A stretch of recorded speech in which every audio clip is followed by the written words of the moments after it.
ever thought about my responsibilities?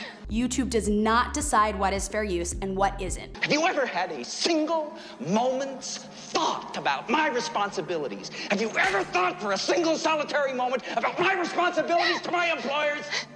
The Shining may not be the all-time greatest horror movie. Then again, maybe it is, that's debatable. But as you can imagine, there are lots of interesting facts, and some of which are not that well known. So, to keep the Stephen King theme going, I've decided to list some of the things that may have eluded the casual Shining fan. The little detail that Stephen King hated the adaptation, leading him to create his own shitty miniseries, and the fact that Shelley Duvall found the experience to be so stressful her hair started falling out, will not be included, as by now, that's not exactly unknown. Instead, I'll attempt to bring you something new, which may not impress the most dedicated Shining fan, but I feel there's a lot of stuff that's been somewhat overlooked. I'm sure you'll let me know if that's the case, so let's take a look at 20 things you didn't know about The Shining.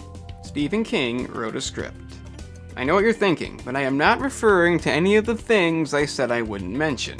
It does relate though, as Stephen King did originally write a script for the movie, but Kubrick refused to read it. There's a number of reasons for this, not liking King's mention of hell, which Stanley didn't believe in, not wanting it to be too much like the novel, and most notably, he considered King's writing to be weak. Okay, this was agreed upon by Diane Johnson, who co-wrote the final script, and I think we know how things turned out. The Shining became the iconic film that it is, and Stephen King was eternally pissed off. I don't exactly want to side with Stanley, as the way he treated Duvall was terrible, but then again, we did eventually see what a full novel adaptation would look like, and yeah, Danny didn't know it was a horror movie.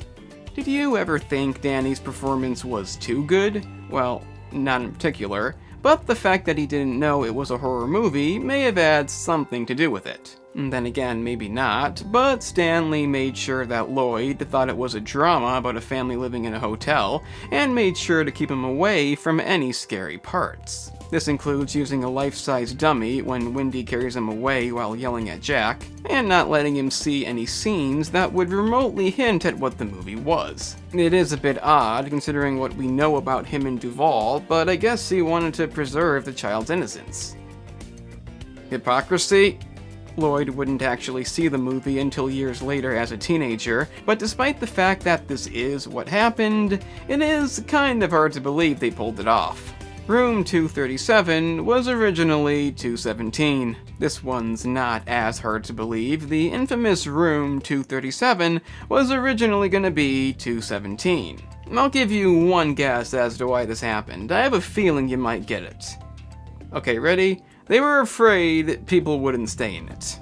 You see, room 237 doesn't exist, 217 does, so if they saw the movie and saw the room used in the movie, they might not want to stay in that room, and they'd lose money. Okay, to be fair, I could definitely see that happening, but ironically enough, room 217, according to the hotel's website, was requested the most often.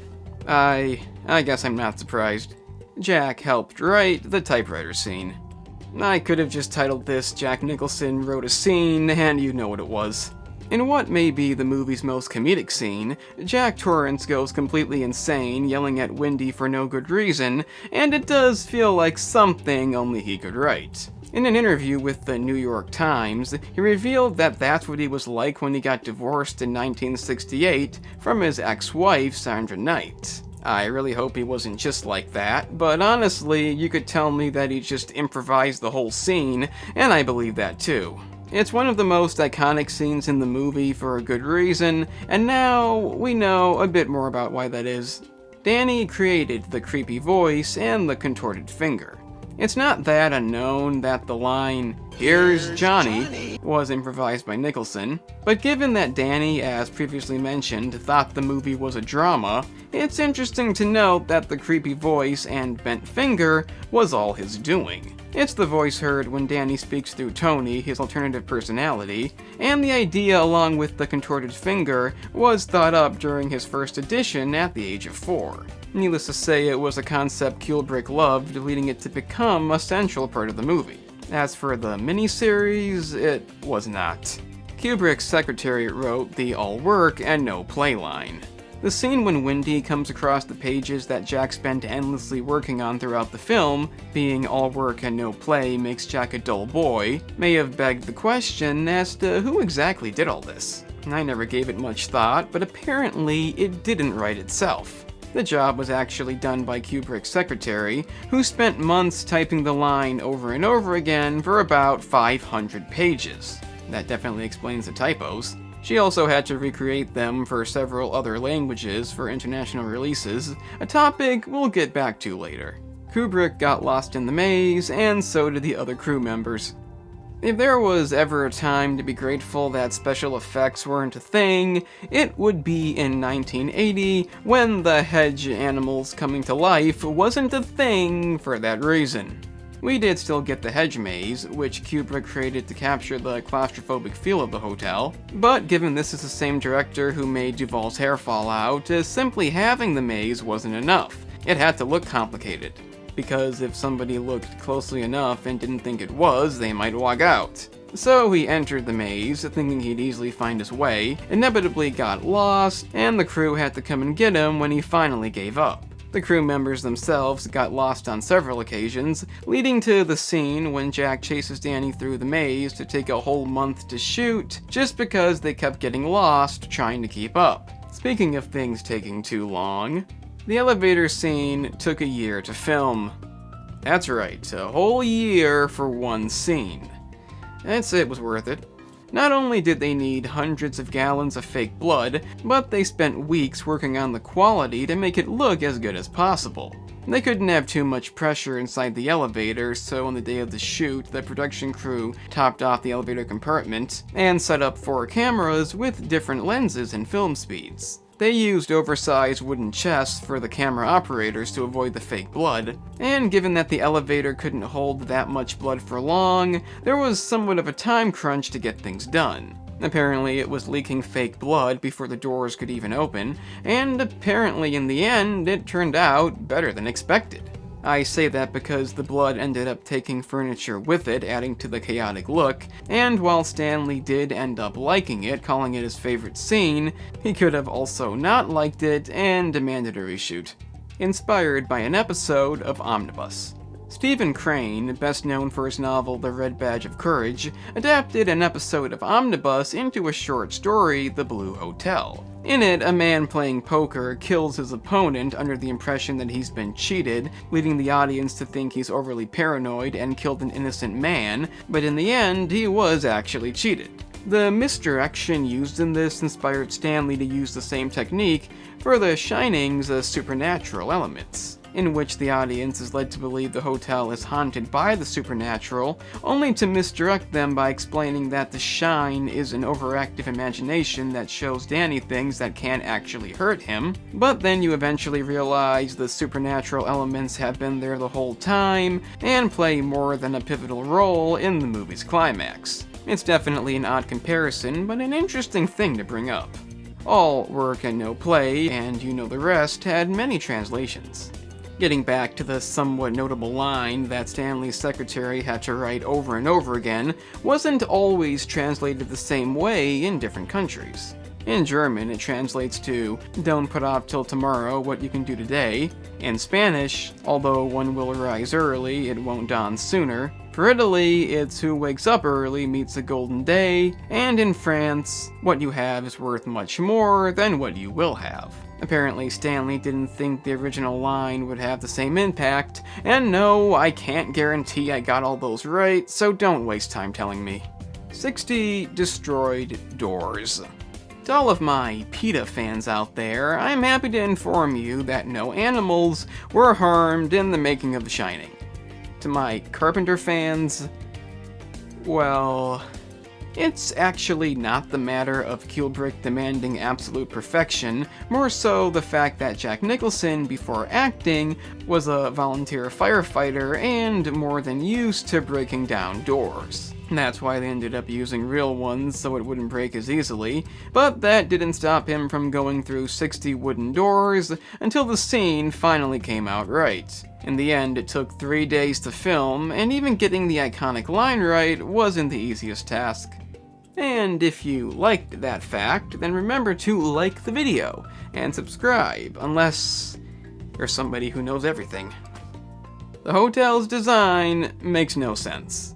As many of you may have noticed, the hedge maze is completely absent in the opening and couldn't realistically exist given where they're located, but that's not the only thing about the hotel's design that makes no sense. One example is the window in Ullman's office, which couldn't exist given the hallways surrounding it, along with many other windows that shouldn't exist, and a very easy to see hallway in the lounge that again appears out of nowhere. This is an issue that plagues the whole movie. Many things about the hotel don't line up, but apparently it was intentional, as stated by the executive producer, Jan Harlan. In 2012, he stated that the huge corridors and ballrooms could never fit inside, and that nothing makes any sense. I sure hope that's true, because this be kind of hard to miss. The snow was made of salt and styrofoam. Snow is awful. It only comes when you don't want it, which is most of the time, and the amount needed for the movie's climax didn't come. To make up for this inconvenience, they filled the maze with approximately 900 tons of salt and crushed styrofoam. And that's it. It's a funny thing to note, possibly affecting the atmosphere that scene had, but given that it wasn't the easiest thing to shoot since they kept getting lost, it may have been for the best. An odd choice for the lead role. Even though we couldn't imagine anybody but Jack Nicholson in the lead, there is always the possibility he'd have said no. As to who would have taken his place, it's a bit unclear.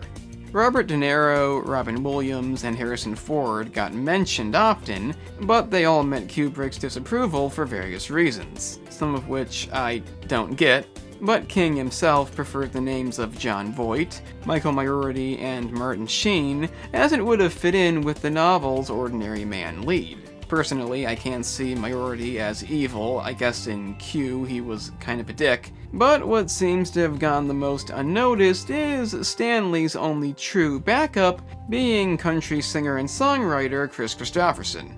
Okay, first off, huge fan, highly underrated, but I don't see that working.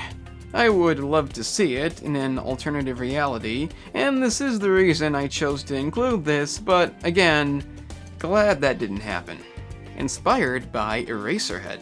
Back to the topic of inspiration, we have Eraserhead, a David Lynch film that impressed Stanley with its sound, lighting, and overall sense of dread. To get the actors and film crew in the right mood, he had them all watch Eraserhead before they started filming, in an attempt to capture the dread and horror of Lynch's film while still telling a unique story. However, it's not the only thing he took from that movie, as the bathroom scene in room 237, when Jack discovers the decaying woman and backs away in terror, is shot the same way as the scene in Eraserhead when Henry sees the woman across the hall with another man. Given the similarities, it's no wonder it was an inspiration. The set burned down. In the novel, it ended with the hotel burning to the ground. In the film, you get the idea. While we don't know what exactly caused the fire, I suppose they might say we didn't light it. It took with it 2 sound stages, almost a third, and equaled roughly $2.5 million in damages. It's rumored that the 700,000 watts of light per window needed to make it look like a snowy day may have had something to do with it, but it's not confirmed. Maybe it just wanted to have the novel ending. If anything, at least it's what Stephen King wanted. Unused footage appears in Blade Runner. The ending of Ridley Scott's Blade Runner, the one seen in the director's cut and final cut, leaves the film on an ambiguous note, ending after Deckard and Rachel enter the elevator. However, the rarely seen original ending is a bit different, as we see them escape into an unknown wilderness in which some of the aerial shots were originally filmed for The Shining's opening scene when they drive to the hotel. Oddly enough, Ridley hated this ending, but after negative test audience reactions were given to his preferred cut, Warner Brothers mandated that Scott include the happier ending. Thus, his preferred ending without The Shining footage wasn't seen until the director's cut released in 1992. Normally, I'd side with the director, but in this case, they may have a point. I mean, if you don't have the happy ending, then somebody might see it and cry. It was a family effort. The aforementioned executive producer Jan Harlan, who claimed the design wasn't supposed to make sense, was actually Stanley Kubrick's brother-in-law. His wife and daughter, Christine and Vivian, helped with the design and music, and Vivian herself also made the on-set documentary The Making of The Shining, which aired on the BBC and featured a rare look into Kubrick's directing style. Obviously, the sound is part of what made the movie so great, and without his brother to fund the thing, the fact that his family helped make it is quite substantial. Slim Pickens was offered the role of Dick. Yes, that is right. Dick Hallorann, played by Scatman Crothers, was originally offered to Slim Pickens. It's possibly the least talked about fact on this list, but the reason it didn't happen isn't that hard to comprehend.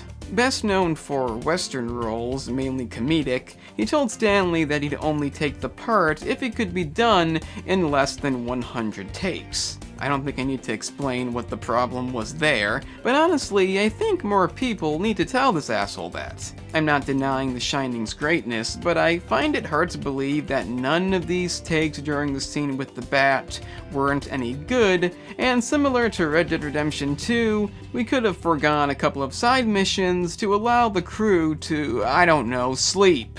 I'm getting off topic, but Lewis did the right thing. Stephen King hated the movie.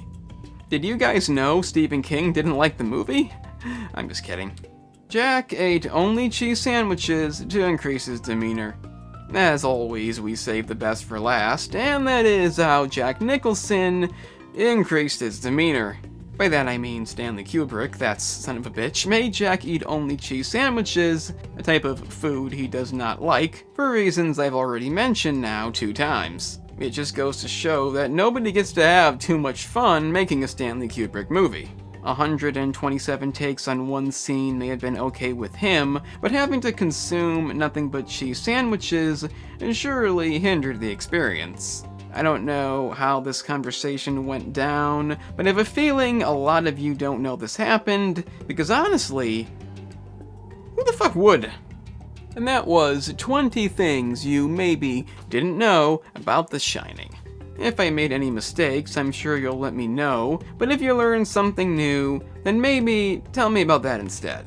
Because after all, if Stanley can be abusive, why can't I make a mistake? I'm the analyst, and remember kids, abuse is never okay.